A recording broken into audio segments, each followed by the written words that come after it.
વિદ્યાર્થી મિત્રો, હું doctor Anil Patel from Shri Saraswati school of commerce, Nizampura, Vadodara. એકાઉન્ટન્સીમાં આપણે 1 થી 6 ચેપ્ટર બધા પૂરા કરી દીધા. એમાં એક ચેપ્ટર વચ્ચે બાકી છે, ચેપ્ટર નંબર 2, વાર્ષિક હિસાબો, ભાગીદારીના વાર્ષિક હિસાબો. કારણ કે એમાં અત્યારે ઓનલાઈન પોસિબલ નથી, કારણ કે એમાં બોર્ડ બહુ મોટું જોઈએ અને આપણો કવરિંગ એરિયા અહીંયાથી અહીંયા સુધી છે, આટલામાં વાર્ષિક હિસાબો પોસિબલ નથી. એટલે એ ચેપ્ટર એક હમણાં બાકી રાખીશું. એ જ્યારે પણ લોકડાઉન ખુલશે ત્યારે એડજસ્ટમેન્ટ કરીશું. અત્યારે આપણે એકાઉન્ટન્સી પાર્ટ ફર્સ્ટ નું લાસ્ટ ચેપ્ટર એટલે કે ચેપ્ટર નંબર 7, પ્રકરણ 7, ભાગીદારી પેઢીનું વિસર્જન આપણે સ્ટાર્ટ કરવા જઈ રહ્યા છીએ. ખાસ ધ્યાન રાખજો, બોર્ડમાં આ ચેપ્ટરમાંથી કુલ ગુણ 8 માર્ક્સ નું પૂછાશે. 8 માર્ક્સ કેવી રીતથી હશે એ દેખો. સેક્શન A 1 માર્ક્સ નો MCQ, સેક્શન B 1 માર્ક્સ નો નાનો પ્રશ્ન અને સેક્શન C માં 2 ક્વેશ્ચન હશે, 3 માર્ક્સ ના 2. આમ નોંધ લખવાની હોય, 3 આમ નોંધ લખો, ખરા ખોટા હોય કે તો કોઈ પણ રીતથી 3 માર્ક્સ ના 2 ક્વેશ્ચન પૂછાશે. સેક્શન C માં વધારે પડતી આમ નોંધ હશે, આમ નોંધ જ લખવાની. ક્યારેક એવું પોસિબલ છે કે ખરા ખોટા પૂછાઈ જાય કે બીજી કોઈ મેથડ થી પણ તમને પૂછી શકે વાક્ય બનાવી. ગમે તે રીતથી અહીંયા 6 માર્ક્સ ના ટોટલ પૂછાય છે. ટોટલ 3 + 3 2 ક્વેશ્ચન 8 માર્ક્સ અને ચેપ્ટર બહુ ઈઝી છે. ધ્યાન રાખજો, પહેલેથી કોઈ દિવસ કોઈ પ્રોબ્લેમ નહીં આવે, બરાબર દિમાગ ખુલ્લું રાખવાનું. હવે ભાગીદારી પેઢીના વિસર્જન માટે પહેલું જ યાદ રાખો, જો ધ્યાન રાખજો, આટલી તમારે પહેલા બેઝિક થિયરી. પછી મેં તમને કીધું 3 માર્ક્સના 2 ક્વેશ્ચન પૂછાય આમ નોંધવાળા, પણ આમ નોંધવાળા એક્ઝામ્પલ શીખવા માટે આ એક ક્વેશ્ચન મેં ઇમેજનરી અહીંયા ક્વેશ્ચન લખેલો છે. આ ક્વેશ્ચન પહેલા હું સોલ્વ કરાવીશ. આ આવડે એટલે 80% તમને આમ નોંધવાળો પોઈન્ટ આવડી ગયો એવું માની લેજો. ધ્યાન અહીંયા યાદ રાખો, જ્યારે ચાલુ ભાગીદારી પેઢી બંધ થાય એટલે કે કાયદાકીય રીતે પેઢીનું અસ્તિત્વ જ ના રહે તેને ભાગીદારી પેઢીનું વિસર્જન કહે છે. ઘણી વખત 1 માર્ક્સ નો ક્વેશ્ચન પૂછાય, આ રહેલા ભાગીદારી પેઢીનું વિસર્જન એટલે શું? તો આટલું લખવાનું. જ્યારે ચાલુ ભાગીદારી પેઢી એટલે વર્ષોથી બિઝનેસ કરતી હોય એવી પેઢી બંધ થાય એટલે કે કાયદાકીય રીતે પેઢીનું અસ્તિત્વ જ ના રહે તેને ભાગીદારી પેઢીનું વિસર્જન કહે છે. બધા ભાગીદારો ભેગા થાય, સર્વસંમતિથી નક્કી કરે કે હવે આપણે આગળ ધંધો ચલાવવો નથી, તો બધા ભેગા થઈને બધા નક્કી કરે તો એ પેઢીનું વિસર્જન થયું કહેવાય. સેકન્ડ, ભાગીદારોની જવાબદારી અમર્યાદિત છે. ઘણી વખત ખરા ખોટામાં પૂછે છે ભાગીદારી પેઢીના ભાગીદારોની જવાબદારી મર્યાદિત હોય છે, તો ખોટું.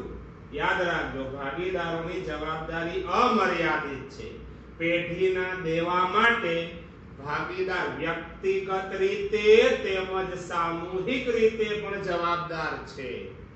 પેઢીને જે કંઈ નુકસાન થાય પોતે તો પોતાના ભાગમાં જે આવતું એના માટે તો જવાબદાર હોય, પણ બીજો ભાગીદાર માની લો નુકસાન ભરપાઈ ના કરી શકે તો એ નુકસાન પણ એક ભાગીદારે ભરપાઈ કરવું પડશે. ધારો કે 2 ભાગીદાર છે, A અને B, 50 લાખનું નુકસાન થયું પેઢીમાં, બંનેનું પ્રમાણ 1:1 હતું એટલે બંનેને 25 લાખ નુકસાન ભાગમાં આવે. 25 લાખ A એ ભરવા પડે, 25 લાખ B એ ભરવા પડે. પણ B ની ફિનાન્શિયલ પોઝિશન બરાબર નથી, નાણાકીય પરિસ્થિતિ બરાબર નથી. એ પોતાની અંગત મિલકતમાંથી 5000 લાવી શકે એમ છે, બાકી હવે એની પાસે કશું જ રહેતું નથી. તો ભાગીદાર A પોતાના 25 લાખ પ્લસ B ના ખૂટે બીજા 20 લાખ, ટોટલ 45 લાખ ચૂકવવા પડે. આવું યાદ રાખજો. ફરી વખત બોલું, ભાગીદારોની જવાબદારી અમર્યાદિત છે. પેઢીના દેવા માટે ભાગીદાર વ્યક્તિગત રીતે તેમજ સામૂહિક રીતે પણ જવાબદાર છે. એના પછી ધ્યાન રાખજો. હવે મેઈન પોઈન્ટ, માલ મિલકત નિકાલ ખાતાને સંપાદન ખાતું કહે છે. યાદ રાખો, કોઈ પણ પેઢીનું વિસર્જન થાય ત્યારે માલ મિલકત નિકાલ ખાતું બનાવવામાં આવે તો માલ મિલકત નિકાલ ખાતાનું બીજું નામ છે સંપાદન ખાતું.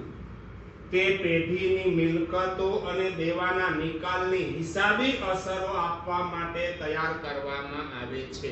ઘણી વખત એક માર્ક્સનો ક્વેશ્ચન પૂછે, માલ મિલકત નિકાલ ખાતું શા માટે તૈયાર કરવામાં આવે છે? તો માલ મિલકત નિકાલ ખાતું શા માટે તૈયાર કરવામાં આવે છે? માલ મિલકત નિકાલ ખાતાનું એવો બી ક્વેશ્ચન પૂછે, માલ મિલકત નિકાલ ખાતાનું બીજું નામ શું છે? તો માલ મિલકત નિકાલ ખાતાનું બીજું નામ સંપાદન ખાતું છે. તે શા માટે તૈયાર કરવામાં આવે છે? તે પેઢીની મિલકતો, પેઢીની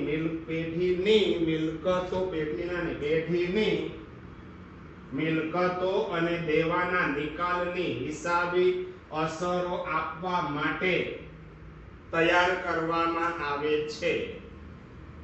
હવે ઇમ્પોર્ટન્ટ પોઈન્ટ સાંભળજો. ભાગીદારી પેઢીના વિસર્જન સમયે સૌપ્રથમ શું કરવાનું? સૌપ્રથમ મૂડી, સામાન્ય અનામત, અનામત ભંડોળ, કારીગર વળતર ભંડોળ, નફા નુકસાન ખાતાની જમા અથવા ઉધાર બાકી જે હોય તે, જાહેરાત ઝુંબેશ ખર્ચ ભાગીદારોના મૂડી ખાતે લઈ જવામાં આવે છે. આ યાદ રાખજો.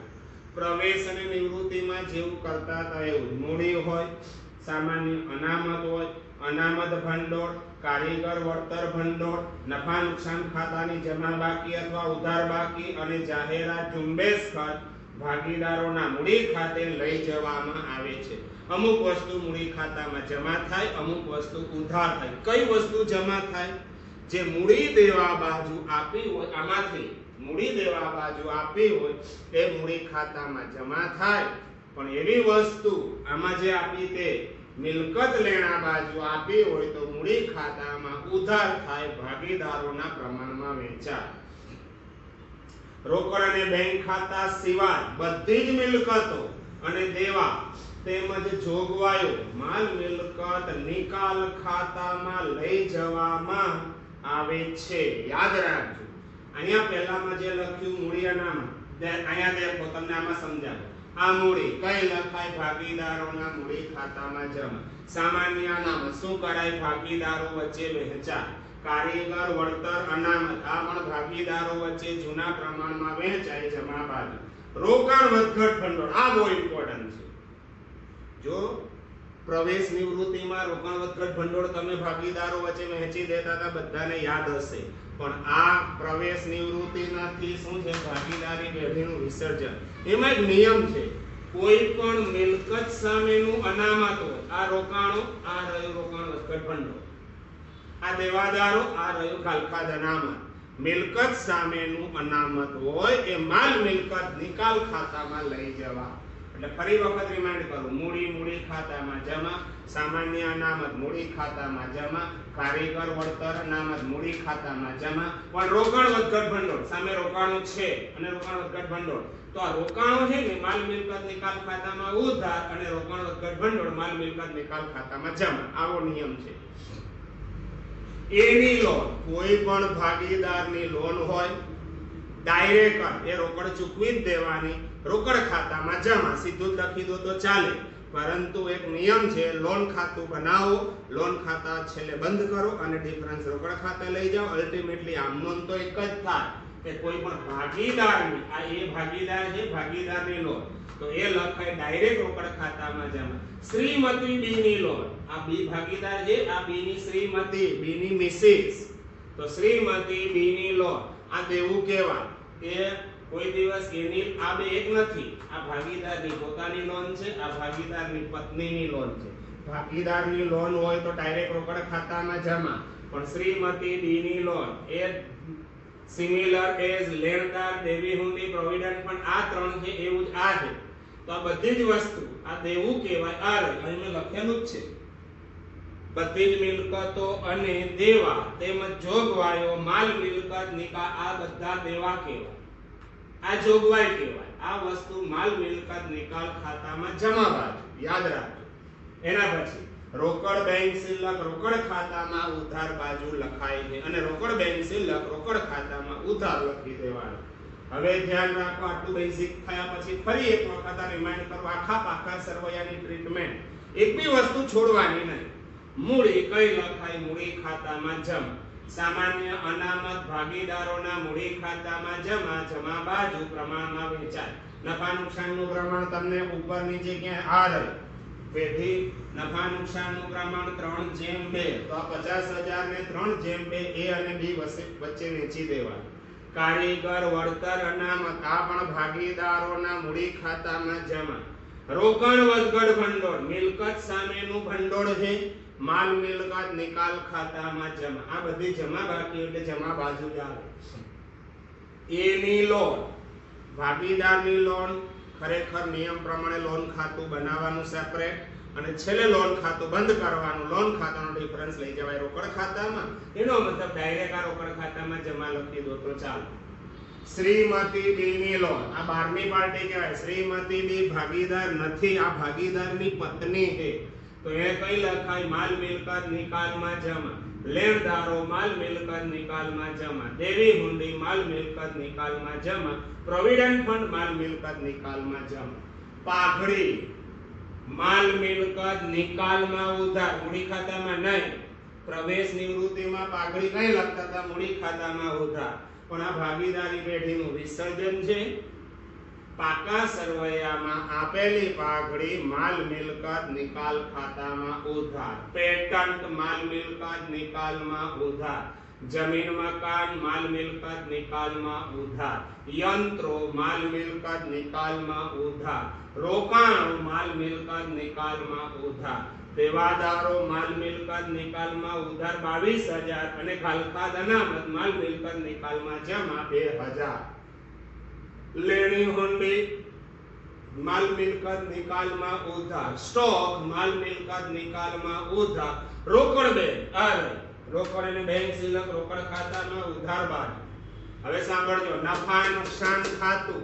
આ બાજુ નફા નુકસાન ખાતું હોય તો નફો કહેવાય, તો ભાગીદારોના મૂડી ખાતામાં જમા લખાય. પણ આ બાજુ નફા નુકસાન ખાતું છે, આ નુકસાન કહેવાય, ખોટ કહેવાય. એ કઈ લખાય? ભાગીદારોના મૂડી ખાતામાં ઉધાર બાજુ. આટલું કરી દો એટલે તમારું 50% કામ તો પતી ગયું. હવે ધ્યાન રાખજો અને હવાલાથી નફા નુકસાનનું પ્રમાણ 3:2 એ તો બધાને ખબર હોય. પેઢીનું વિસર્જન કરવાનું નક્કી થયું. મિલકતોની ઉપજ આ પ્રમાણે થઈ. પાઘડી 20,000. જે મિલકતની ઉપજ આપી દીધી હોય ત્યાં બાજુમાં હું આવું કઈ રાઈટ માર્ક કરી દઉં છું. પાઘડી વેચાઈ ગઈ. કેટલામાં વેચી? 20,000. જમીન મકાન તો જમીન મકાનમાં પણ ટીક માર્ક. યંત્રોની વેચાણ કિંમત આપી છે, યંત્રમાં બી ટીક માર્ક. રોકાણો 55,000, રોકાણમાં પણ ટીક માર્ક. દેવાદારો 21,000, દેવાદારમાં બી ટીક માર્ક. આટલી વસ્તુ વેચી મારી. રોકડ આવે કે જાય તમને બેઝિક બધાને ખબર હોય. મિલકત વેચો તો રોકડ આવે, તો રોકડ બેંક ખાતામાં ઉધાર. અને બીજી અસર વિસર્જનમાં એક અસર ફિક્સ જ હોય, માલ મિલકત નિકાલ. પહેલી અસર રોકડ બેંક ખાતામાં ઉધાર, તો બીજી અસર શું થશે? માલ મિલકત નિકાલમાં જમા. એના પછી સ્ટોક 50,000 માં ભાગીદાર એ લઈ ગયા, તો સ્ટોકમાં પણ ટીક માર્ક. આ સ્ટોક માટે પણ ઇન્ફોર્મેશન આપી છે. કોણ લઈ ગયું? એ. સ્ટોક વેચો તો રોકડ આવે, એની જગ્યાએ ભાગીદાર લઈ જાય તો ભાગીદારના મૂડી ખાતે ઉધાર. અને બીજી અસર કઈ જગ્યાએ? માલ મિલકત નિકાલમાં જમા. સ્ટોક પછી લઈ ગયા અને દેવી હુંડી ચૂકવવાનું સ્વીકારે છે. દેવી હુંડી માટે બી ઇન્ફોર્મેશન આપી છે. કોણ ચૂકવશે? ભાગીદાર એ. ભાગીદાર કોઈ મિલકત લઈ જાય તો ભાગીદારના મૂડી ખાતે ઉધાર. ભાગીદાર કોઈ દેવું સ્વીકારે અથવા દેવું ચૂકવી આપે તો ભાગીદારના મૂડી ખાતે જમા કરાય. ભાગીદારના મૂડી ખાતે જમા. બીજી અસર ફિક્સ જ છે, માલ મિલકત નિકાલ ખાતે ઉધાર. એના પછી લેણદારો 10% વટાવે ચૂકવ્યા. એનો મતલબ 10% ઓછા લેણદાર માટે. રોકડ આવી કે ગઈ?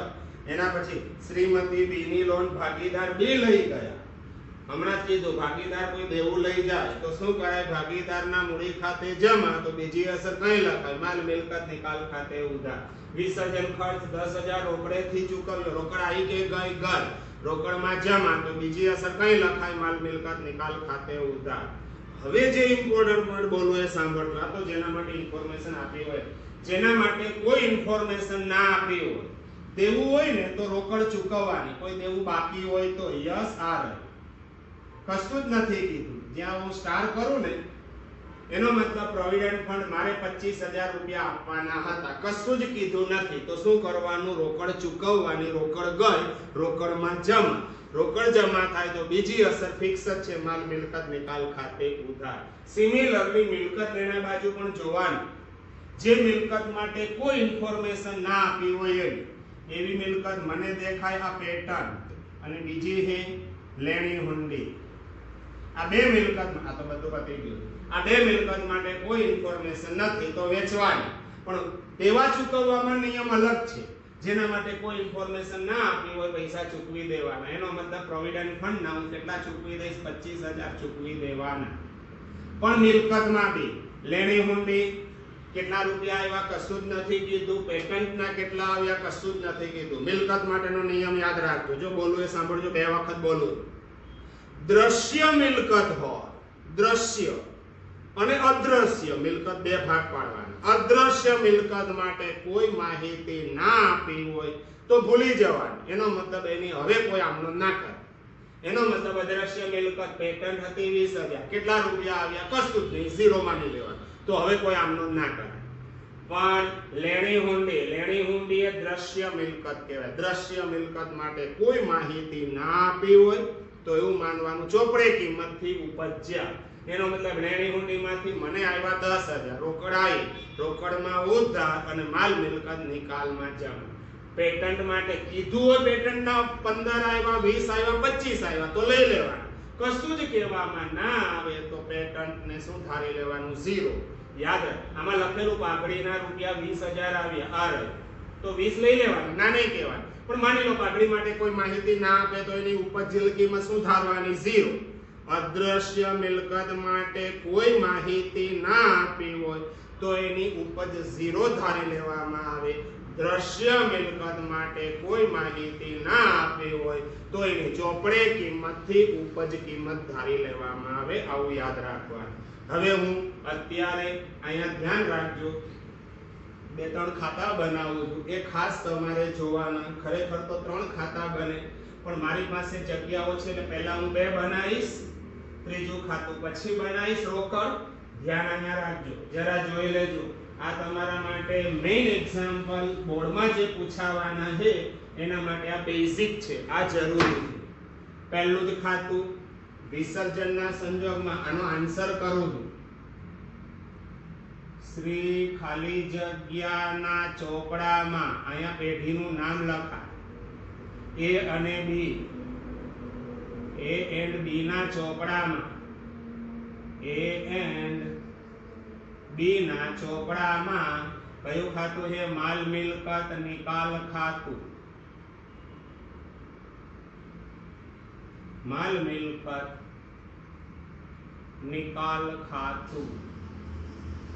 આ જમા, આ બાજુ હોય ઉધાર.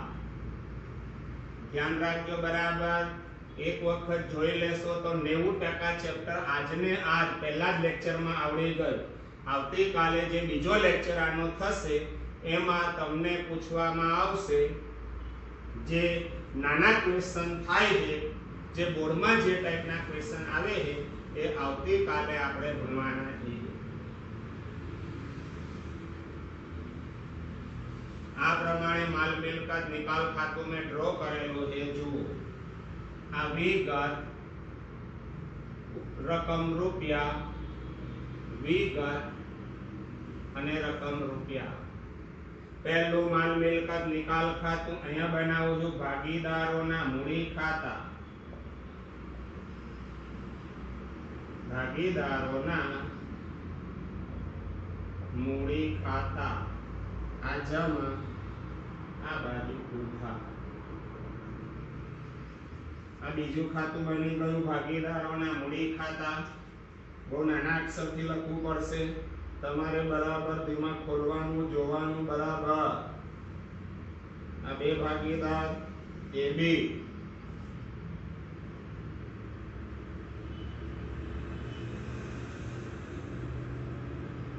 આ ઉધાર બાજુ એ બી, એ અને બી, વીઘા, આ રહ્યું વીઘા. ત્રીજું છેલ્લું રોકડ ખાતું હું અહીંયા થોડું ઉડાઈને છેલ્લે બનાવીશ રોકડ ખાતું. હમણાં જગ્યા નથી એટલે હમણાં નથી બનાવતો. ધ્યાન અહીંયા બરાબર ધ્યાન રાખજો. એક જ વખત જોઈ લેવાનું અને આવડી જવું જોઈએ.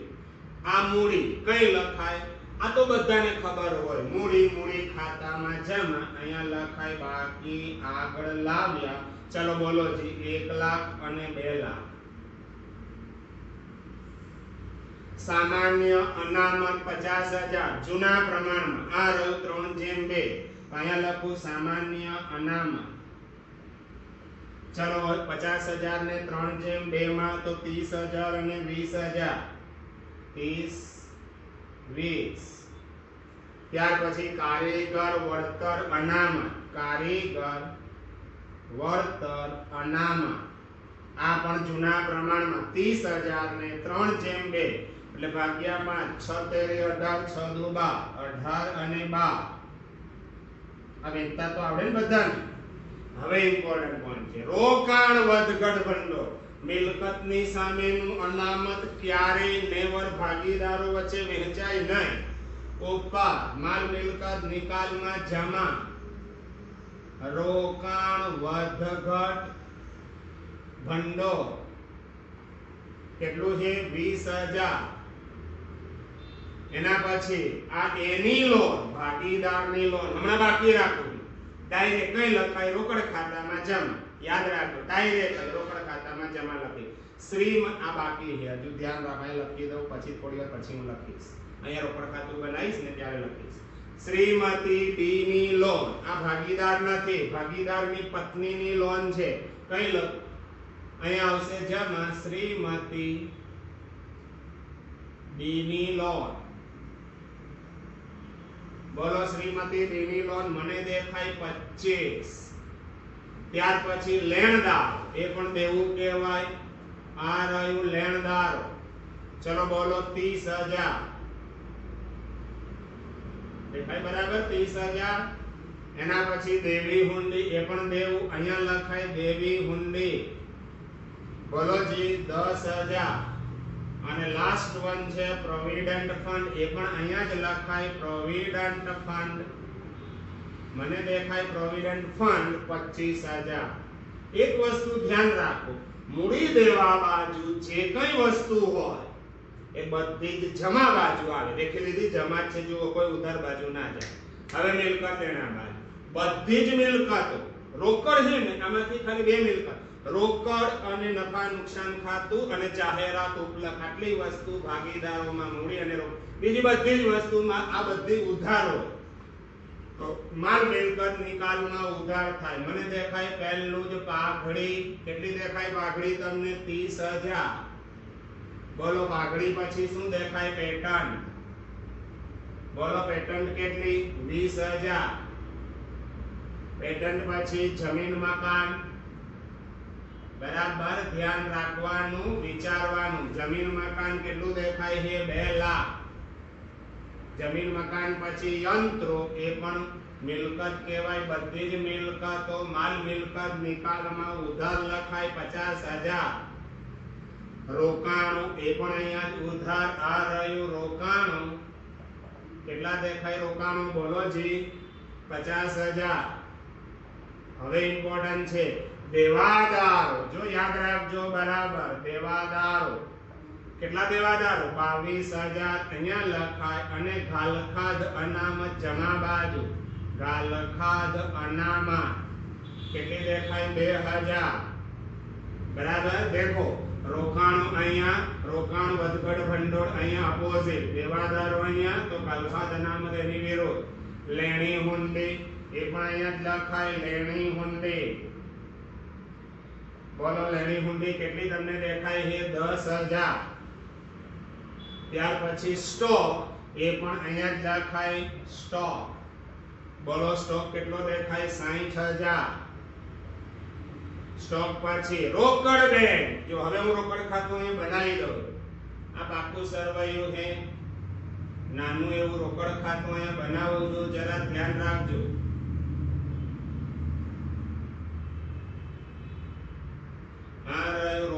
બેંક ખાતું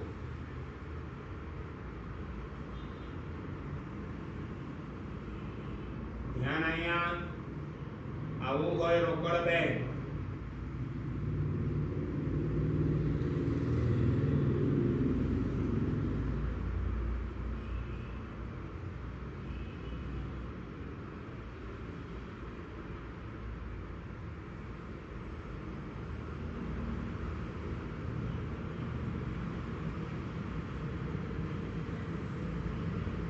આ જમા આ ઉધાર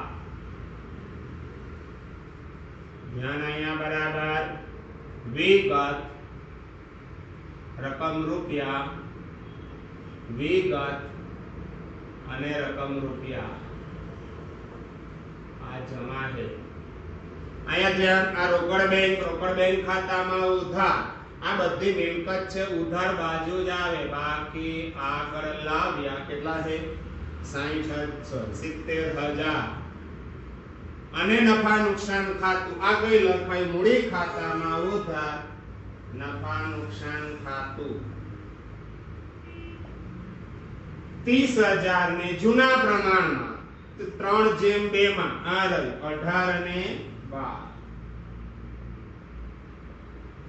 આ પાકા સરવૈયાની મિલકત બધી વસ્તુ આજે એક વખત મિલકત લેણા બાજુની બધી જ વસ્તુ ઉધાર હોય તો ઉધાર બાજુ દેખો છે ઉધાર અહીંયા લખો તો ઉધાર અહીંયા એક બાકી હતું એની લોન આ મૂડી દેવા બાજુ મૂડી દેવા એટલે જમા હોય યાદ રાખો મૂડી ને બધી વસ્તુ અહીંયા લખાય બાહ્ય દેવું અહીંયા લખાય પણ ભાગીદારની લોન હોય તો ડાયરેક્ટ રોકડ ખાતામાં જમા લખી શકાય એની લોન કેટલી છે 50,000 જે બાકી હતા મેં લખેલું હતું આ બાકી તો આ લખી દીધું આ તમારી બધી જ પાકા સરવૈયાની ટ્રીટમેન્ટ પૂરી થઈ ગઈ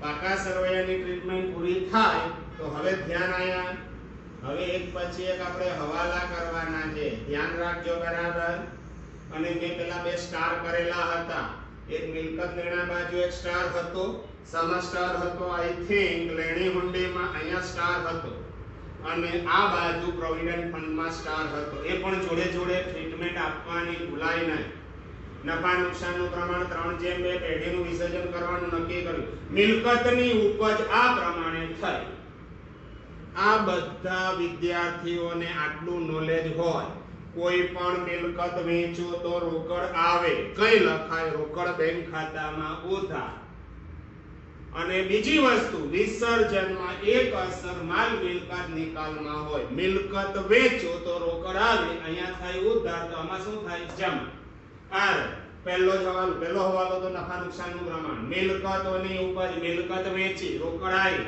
તો રોકડ બેંકમાં ઉધાર બીજી અસર માલ મિલકત લખાય ક્રોસ રોકડ બેંકમાં રોકડ બેંક નહીં બીજી અસર ક્યાં આપવી છે એ નામ લખાય અહીંયા લખો માલ મિલકત નિકાલ ખાતું આ ઉધાર બધી લાઈનસર કઈ મિલકત વેચી પાઘડી કેટલામાં વેચી બોલો જી 20,000 પાઘડી પછી જમીન મકાન બોલો કેટલામાં વેચી જમીન મકાન 250 યંત્રો કેટલામાં યંત્રો વેચ્યા 30,000 બોલો એના પછી યંત્રો પછી રોકાણો 55,000 રોકડ આવે આ બધી મિલકત વેચો તો રોકડ આવે 55,000 ત્યાર પછી દેવાદારો 21,000 આપણે પેલા સ્ટાર કરાવેલા અહીંયા બે જગ્યાએ સ્ટાર હતા કઈ બે જગ્યાએ પેટન્ટ અને લેણી હુંડી પેટન્ટ માટે મેં કીધેલું શું કરવાનું 0 પેટન્ટ કેમ મેં 0 લખ્યા પેટન્ટ અદ્રશ્ય મિલકત કહેવાય અદ્રશ્ય મિલકત માટે ઉપજ અંગે સૂચના ના હોય તો 0 આમાં ઉપજ અંગે સૂચના નથી એટલે 0 મેં કરી દીધા અને લેણી હુંડી એ દ્રશ્ય મિલકત છે દ્રશ્ય મિલકતમાં કશું જ ના કહેવામાં આવે તો શું સમજવાનું ચોપડે કિંમત તો 10,000 આ બધી મિલકત વેચી દીધી રોકડ આવી રોકડમાં ઉધાર તો અહીંયા જમા પણ અહીંયા જગ્યા ઓછી છે ને એટલે હું જોઈન્ટ લખી દઈશ આનું ટોટલ કરાય અહીંયા ધ્યાન 20,000 વત્તા 30,000 વત્તા 20 વત્તા 30 વત્તા 250 વત્તા 55,000 વત્તા 21,000 અને વત્તા 10,000. આ ટોટલ રોકડા એ 3,86,386. રોકડમાં ઉધાર. ફરી વખત રિમાઇન્ડ કરું છું, મિલકતો વેચો તો રોકડ આવે, રોકડમાં ઉધાર તો બીજી અસર કઈ લખાય? બીજી અસર આમાં જ હોય. પહેલી અસર ગમે ત્યાં હોય, બીજી અસર આમાં રાખવાની. આ ઉધાર તો આમાં કરાય જમા, પણ અહીંયા વિરુદ્ધનું નામ. અહીં માન લો વિરુદ્ધ કયા ખાતામાંથી આવ્યા? રોકડ બેંક ખાતે. અહીંયા ખરેખર શું કરાય? અહીંયા ત્યાં આ જે લિસ્ટ બનાવ્યું એ જ લિસ્ટ આખું અહીંયા લખાય, પણ મારી પાસે જગ્યા નથી એટલે હું અહીંયા લખું છું મિલકતો. પરચુરણ મિલકતો. પરચુરણ મિલકતો. આ બધી જ મિલકતો કેટલા થયા? 386. એક્ઝામમાં 12માં તો નહીં આવે, પણ આગળ ભણો ત્યારે આ જે લિસ્ટ છે ને એ જ લિસ્ટ તમારે અહીંયા બનાવવાની. એનો મતલબ આ માલ મિલકત નિકાલ ખાતું એક પેજનું બનાવવાનું. બોલો જી 386 આઉટર કોલમ. બધી મિલકતો વેચી દીધી. 250 3 55 બરાબર 386 રાઈટ આન્સર. હજી બીજી એના પછીનો હવાલો. સ્ટોક 50,000 માં ભાગીદાર એ લઈ ગયા. સપોઝ સ્ટોક વેચ્યો હોત તો કઈ લખત? રોકડ આવે, અહીંયા ઉધાર. ભાગીદાર લઈ જાય તો આ ઉપર એટલે આની ઉપર શું આવે? એ લઈ ગયો તો એના મૂડી ખાતામાં ઉધાર. કેટલામાં સ્ટોક લઈ ગયો ભાગીદાર? એ બોલો જી 50,000. એનો મતલબ જો સ્ટોક વેચી દીધો તો એવું લખ્યું તો સ્ટોક 50,000 માં વેચ્યો તો અહીંયા ઉધાર લખાય, પણ આની જગ્યાએ ઉપર સાઈડ નહીં બદલવાની. એ લઈ ગયો એના મૂડી ખાતામાં ઉધાર તો બીજી અસર કઈ આવે? માલ મિલકત નિકાલમાં જમા. લખાય ક્રોસ. અહીંયા હું શું લખીશ? બીજી અસર કઈ આપી? માલ મિલકત નિકાલ ખાતે. બ્રેકેટમાં લખવું હોય તો લખાય સ્ટોક. આ સ્ટોક લઈ ગયો. આ થયું ઉધાર. અહીંયા આવે જમા. અહીંયા શું લખીશ? જમા. એના મૂડી ખાતે. બ્રેકેટમાં લખી દઉં સ્ટોક. એના પછી સ્ટોક 50,000 માં ભાગીદાર એ લઈ ગયા અને દેવી હુંડી ચૂકવવાનું સ્વીકારે છે. દેવી હુંડી એ જવાબદારી કહેવાય. સપોઝ દેવી હુંડીના પૈસા ચૂકવ્યા હોય તો અહીંયા લખાય, અહીંયા લખાય. પેઢીએ ચૂકવ્યા હોય તો રોકડ જાય, અહીંયા લખાય. પણ ભાગીદાર સ્વીકારે છે તો આની જગ્યાએ ઉપર સાઈડ ને ચેન્જ કરવાની. કોણ સ્વીકારે છે? એ. કેટલા રૂપિયાની દેવી હુંડી હતી? 10,000. તો અહીંયા કરો જમા. આ જમા તો અહીંયા શું થશે? ઉધાર. લખાય શું? ક્રોસ. અહીંયા હું શું લખીશ? બોલો જી એના મૂડી ખાતે. બ્રેકેટમાં લખો દેવી હુંડી. આ થયું ઉધાર તો અહીંયા શું આવશે? જમા. શું લખું? માલ મિલકત નિકાલ ખાતે. બ્રેકેટમાં લખવું તો લખાય દેવી હુંડી. એના પછી આ હવાલો પૂરો થયો. લેણદારો 10% વટાવે ચૂકવ્યા. રોકડ આવી કે ગઈ? ગઈ. સાંભળજો બરાબર. લેણદારો એ આપણા માટે દેવું કહેવાય. રોકડ ગઈ, જાય તો જમા, રોકડમાં જમા. એક અસર આવી તો બીજી અસર તો ફિક્સ જ છે. માલ મિલકત નિકાલ. અહીંયા લખાઈ દેખો માલ મિલકત નિકાલ ખાતે. માલ મિલકત નિકાલ ખાતે. ઇન ધેટ કોને ચૂકવ્યા? લેણદારો 10% વટાવે ચૂકવ્યા. પહેલા લેણદારો હતા કેટલા? જુઓ 30,000. 10% વટાવે ચૂકવ્યા. ઘણા બુદ્ધિ ના ચલાવે 3,000. અરે 3 ઓછા 30 આપવાના હતા. 10% ઓછા 3 ઓછા તો ચૂકવ્યા કેટલા? 27. હજુ 1 મિનિટ ધ્યાન આયા. લેણદારોને ચૂકવ્યા. 1 મિનિટ સ્ટાર કર્યું તું દેવા માટે. કયા દેવા માટે સ્ટાર કર્યું તું? Provident fund. કશું જ ના કીધું હોય તો પ્રોવિડન્ટ ફંડ ના પૈસા ચૂકવવા પડે. રોકડ જાય, રોકડમાં જમા. તો આ રહ્યા પ્રોવિડન્ટ ફંડ. કેટલા ચૂકવ્યા? બોલો જી. ચોપડે કિંમત 25. અને છેલ્લો હવાલો છે વિસર્જન ખર્ચ 10,000 રોકડેથી ચૂકવ્યો. એ પણ રોકડ ગઈ. તો આ રહ્યું વિસર્જન ખર્ચ. કેટલો ચૂકવ્યો? 10. કુલ રોકડ કેટલી ગઈ? 52 ને 10 65. રોકડ ગઈ, રોકડમાં જમા. અહીંયા જમા તો અહીંયા શું થશે? ઉધાર. લખાય ક્રોસ. અહીંયા હું શું લખીશ બોલો જી? રોકડ બેંક ખાતે. ઇન ફેક્ટ દેવા અને વિસર્જન ખર્ચ કેટલા છે? દેવા અને વિસર્જન ખર્ચ ટોટલ લખી દો 62. ખરેખર તો નિયમ એવો છે આ બધું અહીંયા શું લખવું પડે? આ સેપરેટ એવું અહીંયા પણ આખું ટેબલ લખવાનું. અત્યારે ચાલશે. હજુ એક છે, લેણદારો 10% વટાવે ચૂકવી દીધા. પ્રોવિડન્ટ ફંડ માટે સ્ટાર કરેલું હતું ચોપડે કિંમતથી. વિસર્જન ખર્ચ આ ચૂકવી દીધો. શ્રીમતી બી ની લોન ભાગીદાર બી લઈ ગયા. શ્રીમતી બી ની લોન એ દેવું જ છે. આ બધા ચૂકવતા હોય એ પણ ચૂકવવું પડે. કશું જ ના કીધું હોય તો અહીંયા લખા. પણ ભાગીદાર લઈ જાય તો આની જગ્યાએ ઉપર આ શું આવે છે? કોણ લઈ ગયું? બી. તો બી ના મૂડી ખાતામાં લખો. કેટલી હતી શ્રીમતી બી ની લોન? 25. આ બી લઈ ગયા 25,000. લખાય ક્રોસ. અહીંયા હું શું લખીશ બોલો જી? માલ મિલકત નિકાલ ખાતે. એમાં બ્રેકેટમાં લખવું હોય તો લખજો. અત્યારે જગ્યા નથી લખતો. શ્રીમતી બી ની લોન આ થયું જમા. તો બીજી અસર માલ મિલકત નિકાલમાં ઉધાર. શું લખશો? બી ના મૂડી ખાતે. અહીંયા બ્રેકેટમાં લખું શ્રીમતી બી ની લોન. ઓકે, આ થઈ ગયો તમારો. બધા જ દેવા ચૂકવાઈ ગયા, બધી જ મિલકત વેચાઈ ગઈ. આ એક્ઝામ્પલ તમારો અહીંયા થયો પૂરો. હવે આ ખાતું બંધ કરવાનું. આમાં જે કંઈ ડિફરન્સ આવે મૂડી ખાતે, મૂડીનો ડિફરન્સ આવે રોકડ ખાતે. રોકડ ખાતું બંને બાજુ ઇક્વલ થવું જોઈએ. સામાન્ય રીતે કોઈ પણ બાજુ ટોટલ વધારે થઈ શકે. હું ચેક કરું, પહેલા જમા બાજુ જોઈ લઈએ. 20,000 વત્તા 25,000 વત્તા 30,000 વત્તા 10,000 વત્તા અગેન 25,000 વત્તા 2,000 વત્તા 386,000 વત્તા 50,000. ટોટલ થાય છે 5,48,000. થોડી પછી હું લખું છું જમા 548. કદાચ ઉધાર વધારે થતો હોય તો ચેક કરી લઈએ. હજુ એક વખત 20, 25, 30, 10, 25, 2, 3, 86 અને 50. ટોટલ 548. ઉધાર બાજુ 30 ને 20, 50 ને 50, 1, 2 ને 3, 350. 350 તો ઉપર જ થઈ જાય છે.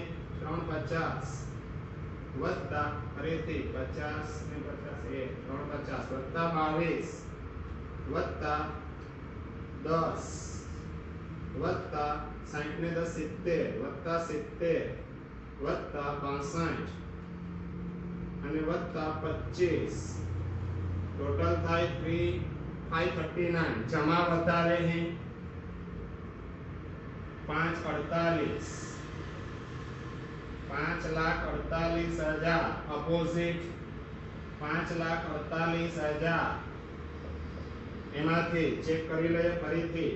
350, 2 ને 350 વત્તા 22 વત્તા 10 વત્તા 70 અને વત્તા 62 વત્તા 25 એટલે 539 માઈનસ 548. ડિફરન્સ આવે છે 9,000. આ કઈ જગ્યાએ લઈ જવાનું? અહીંયા લખાય ભાગીદારોના મૂડી ખાતે. કયા બે ભાગીદાર છે? A અને B. મને દેખાય નફા નુકસાનનું પ્રમાણ. ભાગ્યા શું કરીશ? 5 ગુણ્યા 3 એટલે આવે 5400 અને 2700. સોરી 5400 ભાગ્યા 3 ગુણ્યા 2 એટલે થાય 3600. આ થયું ઉધાર. આ ઉધાર તો અહીંયા આવશે જમા. કયા ખાતેથી આવ્યા? માલ મિલકત નિકાલ ખાતે. બોલો જી 5400 અને 3600 મૂડી ખાતામાં અગેન જમા બાજુ ટોટલ 148 ને 58 3 ને 4 ને 5 158 પ્લસ 5400 એટલે થશે 1,63,400 અપોઝિટ 1,63,000 400 એમાંથી માઈનસ 68,000 68,000 એટલે આવશે 95,400. હવે b નું ટોટલ કરીએ 2 ને 32 232 દેખાય 2 32 20 ને 32 વત્તા 25 અને વત્તા 3600 એટલે થયું 2,60,600 અપોઝિટ 2,60,600 એમાંથી માઈનસ કરો 12,000 એટલે આવે 2,48,600. અહીંયા લખાય રોકડ બેંક ખાતે આ લઈ જવાય રોકડ બેંકમાં આ થયું ઉધાર રોકડ બેંકમાં આવે જમા એના મૂડી ખાતે બોલો એના મૂડી ખાતે કેટલા છે 95,400 અને પછી લખાય બીના મૂડી ખાતે બોલો બીના મૂડી ખાતે કેટલા દેખાય છે 2,48,600 અને રોકડ ખાતાની બંને બાજુ ટોટલ ઇક્વલ થવું જોઈએ. અહીંયા ધ્યાન 2,48,600 પ્લસ 95,400 પ્લસ 62,000 અને પ્લસ 50,000 એટલે થયા 4,56,000. આ બાજુ બી 4,56 થવા જોઈએ 4,56 થાય છે યસ 7 ને 8 15 4,56 બંને બાજુ ટોટલ થયું ઇક્વલ. આ એક્ઝામ્પલ એક વખત આવડી જાય તો બધાને આવડે. તમને એક્ઝામમાં કેવા ક્વેશ્ચન આની આમ નોંધ કરવાની માલ મિલકત નિકાલ બધા જ દેવા માલ મિલકત નિકાલ ખાતે જમા તો બધા દેવા ખાતે ઉધાર તે માલ મિલકત નિકાલ ખાતે બધી જ મિલકતો માલ મિલકત નિકાલમાં ઉધાર તો માલ મિલકત નિકાલ ખાતે ઉધાર તે પાઘડી ખાતે પેટન્ટ ખાતે જમીન મકાન ખાતે યંત્ર રોકાણો દેવાદાર વગેરે વગેરે. પછી મિલકત વેચો ત્યારે રોકડ આવે તો રોકડમાં ઉધાર રોકડ બેંક ખાતે ઉધાર બીજી અસર માલ મિલકત નિકાલ ખાતે જમા. કોઈ પણ દેવું ચૂકવો ત્યારે રોકડ જાય તો રોકડ બેંક ખાતે જમા તો ઉધાર કયું ખાતું માલ મિલકત નિકાલ ખાતે ઉધાર રોકડ બેંક ખાતે જમા. ભાગીદાર કોઈ મિલકત લઈ જાય તો ભાગીદારના મૂડી ખાતે ઉધાર બીજી અસર માલ મિલકત નિકાલ ખાતે જમા. ભાગીદાર કોઈ દેવું ચૂકવવાનું સ્વીકારે તો આ રહ્યું માલ મિલકત નિકાલ ખાતે જમા સોરી રોકડ બેંક મૂડી ખાતે ભાગીદાર સ્વીકારે ભાગીદારના મૂડી ખાતે જમા અને માલ મિલકત નિકાલ ખાતે ઉધાર. આ પ્રમાણે બધી નોંધ થતી હોય છે. એક વખત આ વસ્તુ જો તમને ખબર પડી જાય તો તમે આરામથી બધી જ આમ નોંધ કરી શકો એમાં કોઈ દિમાગ ચલાવવાની જરૂર હોતી નથી. ઓકે અહીંયાથી આગળ હવે ટેક્સ્ટ બુક માંથી આમ નોંધ વાળા ક્વેશ્ચન હું કરાવીશ એમાં તમારે દિમાગ ખોલવાનું વિચારવાનું. Okay bye bye.